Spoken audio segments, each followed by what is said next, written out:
Hello friends, मेरा नाम है नीलेश बजाज और इस वीडियो में हम देखेंगे operator overloading in C plus plus. Okay, so let's start.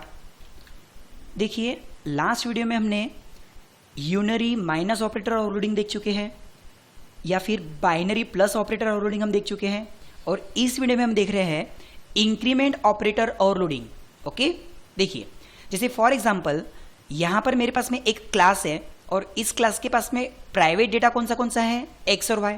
उन डेटा को लेने के लिए यहाँ पर हमने एक फंक्शन बनाया दैट इज गेट डेटा, ताकि जैसे ही ऑब्जेक्ट इस फंक्शन को कॉल करेगा उसको क्या मिलेगा, एक्स और वाई की वैल्यू। सेम ऑब्जेक्ट जैसे ही शो नाम के फंक्शन को कॉल करेगा तो यहाँ पर हम क्या करेंगे, उस डेटा को प्रिंट कर देंगे। कहने का मतलब एक क्लास जिसके पास में डेटा लेने के लिए भी एक फंक्शन है और डेटा शो करने के लिए भी एक फंक्शन है। ओके, और इस क्लास को कॉल करने के लिए, जैसे मेरे क्लास का नाम क्या है, सैंपल, तो इस क्लास को कॉल करने के लिए यहां पर मैंने क्या बनाया, सैंपल क्लास के सपोज दो ऑब्जेक्ट दैट इज S1 और S2। S1 क्या क्या ले सकता, तो S1 दो डेटा ले सकता, S2 दो डेटा ले सकता। तो देखो यहां पे सबसे पहले जैसी S1 गेट नाम के फंक्शन को कॉल करेगा तो उसको क्या मिलने वाला है, ये दो वैल्यू दैट इज एक्स और वाई में।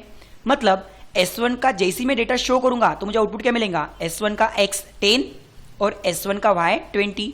ओके, उसी तरह जैसी S2 नाम का जो ऑब्जेक्ट है, अगर उसने गेट फंक्शन को कॉल किया तो उसके x के पास में क्या पहुंचेगा, 5, और y के पास में क्या पहुंचेगा, 15, ताकि S2 डॉट शो करने से 5 और 15 ये डेटा मुझे शो हो जाए। ठीक है, अब हम चाहते हैं कि नॉर्मली अगर मेरे पास में इंटीजर का वेरिएबल है लाइक i इक्वल्स टू 5 और उसके ऊपर हम इंक्रीमेंट ऑपरेटर अप्लाई करते, लाइक किसी भी न्यूमेरिक डेटा पे, इंटीजर या फ्लोट पे अगर मैं इंक्रीमेंट ऑपरेटर अप्लाई कर सकता, तो मैं चाहता हूं मेरे पास में जो ऑब्जेक्ट है दैट इज S1 या S2, तो मैं उनके ऊपर इंक्रीमेंट ऑपरेटर अप्लाई करूं। लेकिन आपको भी पता है ऑब्जेक्ट के ऊपर हम ऑपरेटर अप्लाई नहीं कर सकते, इट इज इलीगल। ओके, देखिए कि भाई आप illegal structure of operation perform कर रहे हो, मतलब हम ऑब्जेक्ट के ऊपर ऑपरेटर अप्लाई नहीं कर सकते। तो आपको क्या कंसीडर करना पड़ेगा कि यहां पर ऑब्जेक्ट कॉल कर रहा है प्लस प्लस नाम के फंक्शन को। ओके, कहने का मतलब जिसको अभी तक हम एज अ ऑपरेटर बोलते थे उसी को आपको क्या कंसीडर करना पड़ेगा, एज अ फंक्शन। मतलब ये इंक्रीमेंट ऑपरेटर ओवरलोडिंग का एक तरीका हो गया, यानी कि ऑपरेटर को ही अब आपको यहां पे क्या कंसीडर करना पड़ेगा, एज अ फंक्शन। और इसको देखते हुए क्लास के अंदर मैं एक फंक्शन बना रहा हूं, किस तरह से, void by using the keyword operator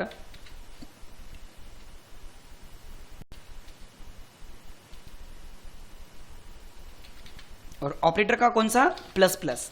ठीक है, और हम क्या कंसीडर कर रहे हैं, फिलहाल इसको कौन कॉल कर रहा, S1 कॉल कर रहा।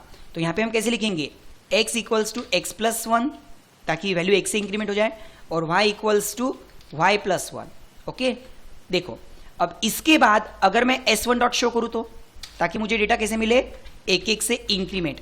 पहले S1 का डेटा क्या था, 10 एंड 20, बाद में क्या मिलेगा मुझे, 11 एंड 21। देखो, ओके, तो यहां पे S1 का डेटा एक एक से इंक्रीमेंट हो गया। सेम मैं चाहता हूं कि वही ऑपरेटर S2 पे मैं अप्लाई करूं, लेकिन यहां पे अगेन आपको क्या कंसीडर करना पड़ेगा कि S2 कॉल कर रहा है प्लस प्लस नाम के फंक्शन को, जो ऑलरेडी हमने फंक्शन बना के रखे हुआ है। कौन सा फंक्शन, ऑपरेटर प्लस प्लस। और इसके अंदर अब डेटा किसका इंक्रीमेंट होने वाला है, एक एक से S2 का। तो कहने का मतलब जिस तरह से हम नॉमिनल, इंटीजर या फ्लोट की वैल्यू को इंक्रीमेंट कर सकते हैं, उसी तरह यहां पे किसको इंक्रीमेंट कर रहे हैं, ऑब्जेक्ट को। इसीलिए इसको हम क्या बोल सकते हैं,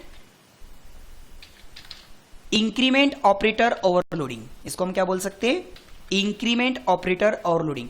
और ये जो हमने कंसीडरेशन किया, ये हमने क्लास के अंदर का फंक्शन कंसीडर किया, इसीलिए इस टॉपिक का हमने नाम क्या रखे हुआ है, increment operator overloading using member function of class, using member function of class. देखो, जो डेटा पहले S1 का था, S2 का था, और प्लस प्लस करने के बाद में दोनों का डेटा क्या हो जाएगा, इंक्रीज। आई होप आपको ये कंसेप्ट समझ में आया होगा।